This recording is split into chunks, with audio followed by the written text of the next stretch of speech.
കഴുത്തറ്റം ചെളിയിൽ മകളുടെ 8 മാസം പ്രായമുള്ള കുഞ്ഞിനെ ഒറ്റക്കൈയിൽ ഉയർത്തിപ്പിടിച്ചാണ് ഉരുൾപൊട്ടൽ ദുരന്തത്തിൽ നിന്ന് ചൂരൽമല സ്വദേശിയായ മൊയ്തീൻ രക്ഷപ്പെട്ടത്.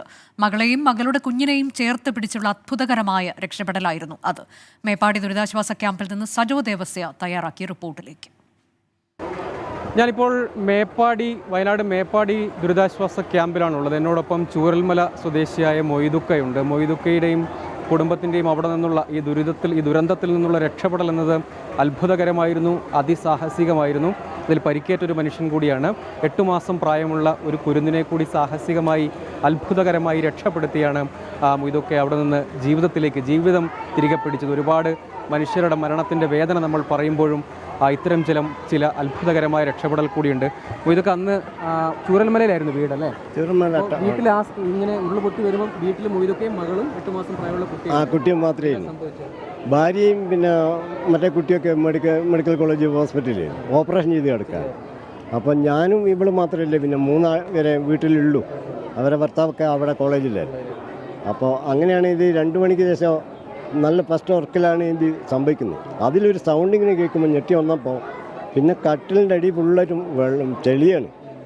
അപ്പോൾ എൻ്റെ ഈ റൂമിൽ നിന്ന് തൊട്ട് ഓപ്പോസിറ്റ് റൂമിലേക്ക് കിടക്കണം. മകളും കുട്ടിയും കിടക്കുന്ന ആ റൂമിലാണ്. പക്ഷെ ആ റൂമിൽ ഞാൻ കടന്ന് ഒരു 2 മിനിറ്റ് കഴിയുമ്പോഴത്തേന് വെള്ളം ഇത്തിരി എത്തി, ചെളി ഇത്തിരിയായി. വെള്ളമാണെങ്കിൽ നമുക്ക് എന്തെങ്കിലുമൊക്കെ ചെയ്യാം, ചെളിയാണ്. ആ ചെളിയിൽ കൂടെ ഞാനും എൻ്റെ മകളും ഈ കുട്ടിയും അങ്ങനെ കുതറിക്കൊണ്ടിരിക്കുന്ന സമയത്ത് ബാക്കിൽ ഒരു പുതിയ ബെഡുണ്ടായിരുന്നു. ആ ബെഡും കട്ടിലും കൂടെ ഇങ്ങനെ പൊന്തി വന്നതുകൊണ്ട് ഞാൻ ഈ കുട്ടീനെ ഇതിലോട്ടിട്ടിട്ട് അത് പിടിച്ച് കയറാൻ കഴിഞ്ഞു. അത് പിടിച്ചപ്പം പിന്നെ എനിക്ക് ഫാൻ പിടിക്കാൻ കഴിഞ്ഞു.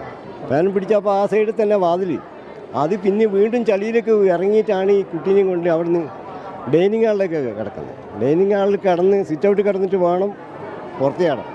പക്ഷേ മറ്റേ ഫസ്റ്റ് വാതിൽ വലിയ കട്ടിയുള്ള വാതിലാണ്.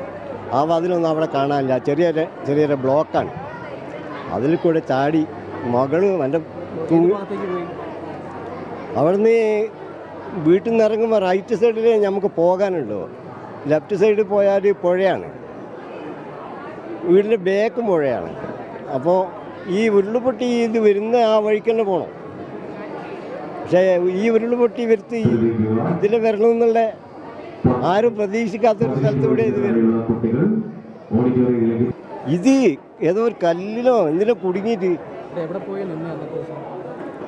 അല്ല, അത് ഞാൻ റോഡ് കയറുമ്പോഴത്തേന് പിന്നെ 5-6 ഡ്രൈവർമാർ വന്ന് അവരെ തുണിയൊക്കെ തന്ന് അത് തൊട്ടടുത്തുള്ള വീട്ടിൽ കൊണ്ടുപോയിട്ട് പൈപ്പിൽ ഓസ് കുത്തിയിട്ട് കുളിപ്പിക്കുകയാണ് ഞങ്ങളെ 3 ആളെ. അങ്ങനെ അവിടുത്തെ അകത്ത് കയറ്റി ഷർട്ടും തുണിയൊക്കെ തന്ന് അവിടെ നിന്നാണ് ഇങ്ങോട്ട് കൊണ്ടുവരുന്നത്. വീടൊന്നും അവിടെ ഇല്ലെന്നാണ് കേട്ടത്, ഇനി ഉണ്ടോ ഇല്ലോ എന്ന് അറിയില്ല. അത്ഭുതകരമായ അതിസാഹസികമായ രക്ഷപ്പെടലാണ് മൊയ്തുക്കയുടെയും കുടുംബത്തിൻ്റെയും. ഈ ദുരിതാശ്വാസ ക്യാമ്പിൽ അവർ ജീവിതത്തിലേക്ക് തിരികെ വരികയാണ്. അങ്ങനെ ഒരുപാട് മനുഷ്യരുണ്ട്, അവരുടെ കഥകളുണ്ട്. അവരെ ചേർത്ത് പിടിക്കുക, പുതിയ ജീവിതത്തിലേക്ക് അവർക്ക് എത്തിപ്പെടാൻ കഴിയുക, ആ ആശ്വാസം പകരേണ്ടത് നമ്മളെല്ലാവരും ചേർന്ന് ചെയ്യുന്നുണ്ട്. അത് തുടരുകയും വേണം. മൊയ്തുക്കയുടെ ആ ഒരു സാഹസികമായ രക്ഷപ്പെടലിൻ്റെ കഥ അദ്ദേഹം തന്നെ നമ്മളടുത്ത് പറഞ്ഞപ്പോൾ അത് പ്രേക്ഷകരുമായി പങ്കുവയ്ക്കാൻ നമ്മൾ ആഗ്രഹിച്ചു. അങ്ങനെയാണ് അദ്ദേഹം നമ്മളോട് സംസാരിച്ചത്. മിഥുൻ ചാത്തോത്തിനൊപ്പം സജോ ദേവസ്യ, 24.